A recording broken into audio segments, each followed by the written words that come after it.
Product মানেই শুধু idea না, আসল গেম শুরু হয় প্রথম 1000 কাস্টমার পর্যন্ত আপনার প্রোডাক্টটাকে নিয়ে যেতে। আজকের ভিডিওতে আমরা জানবো কিভাবে প্রথম 1000 কাস্টমারের কাছে আপনার আইডিয়াটি স্টেপ বাই স্টেপ নিয়ে যাওয়া যায়। Sound interesting? মিস না করতে চাইলে এখনই সাবস্ক্রাইব করুন। Step 1, ideation. প্রথমেই সমস্যা দিয়ে শুরু করুন, আপনার ইউজারের পেইন পয়েন্টগুলো বুঝুন, সেইভাবে আপনার সলিউশনটা ডিজাইন করুন। আমি বলবো এখানে পেইন ক্লিয়ার বানান, ভাইটামিন না। Step 2, validation. প্রথমে আপনার প্রোডাক্টের জন্য একটি এমভিপি বা একটি ল্যান্ডিং পেজ তৈরি করুন। তারপরে আপনার এই আইডিয়াটাকে প্রথমে 20 থেকে 25 জনের কাস্টমারের কাছে নিয়ে যান। সো এই আইডিয়া থেকে আপনার যেটা লক্ষ্য হবে যে আপনার মাস্ট হ্যাভ ফিচারগুলো রাখা এবং নাইস টু হ্যাভ ফিচারগুলোকে আপনার প্রায়োরিটাইজ করা। Step 3, build. শুধু কোর ফিচারগুলোকে ফোকাস করুন, লিন অ্যাপ্রোচে আগান। প্রথমে বানান, তারপর সেটাকে টেস্ট করেন, তারপর ফিডব্যাক নেন। এভাবে ইটারেটিভ ওয়েতে আপনি এগিয়ে যান। স্টেপ 4, বেটা লঞ্চ।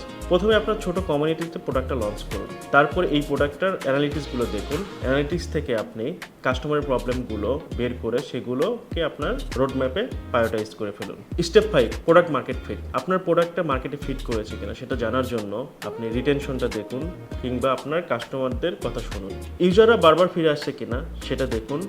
আপনার প্রোডাক্টটাকে অন্য কাউকে রেফার করতেছে কিনা সেটা খেয়াল করুন। এক্ষেত্রে আপনি এনপিএস টুলসটা ইউজ করতে পারেন। Step 6, growth experiment.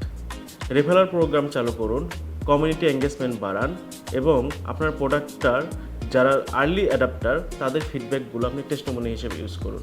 Step 7, first 1000 customer. Niche অডিয়েন্সকে টার্গেট করুন, পেইড অ্যাড, নিউজ লেটার এবং আউটরিচ প্রোগ্রামকে স্ট্র্যাটেজিকভাবে ইউজ করুন। মনে রাখুন, ফার্স্ট 1000 কাস্টমারই কিন্তু আপনার স্কেল করার জন্য এটা ভিত্তি। আপনার প্রোডাক্টটি কোন ধাপে আছে কমেন্টে লিখুন। ভিডিওটি ভালো লাগলে লাইক করুন, শেয়ার করুন এবং সাবস্ক্রাইব করতে ভুলবেন না।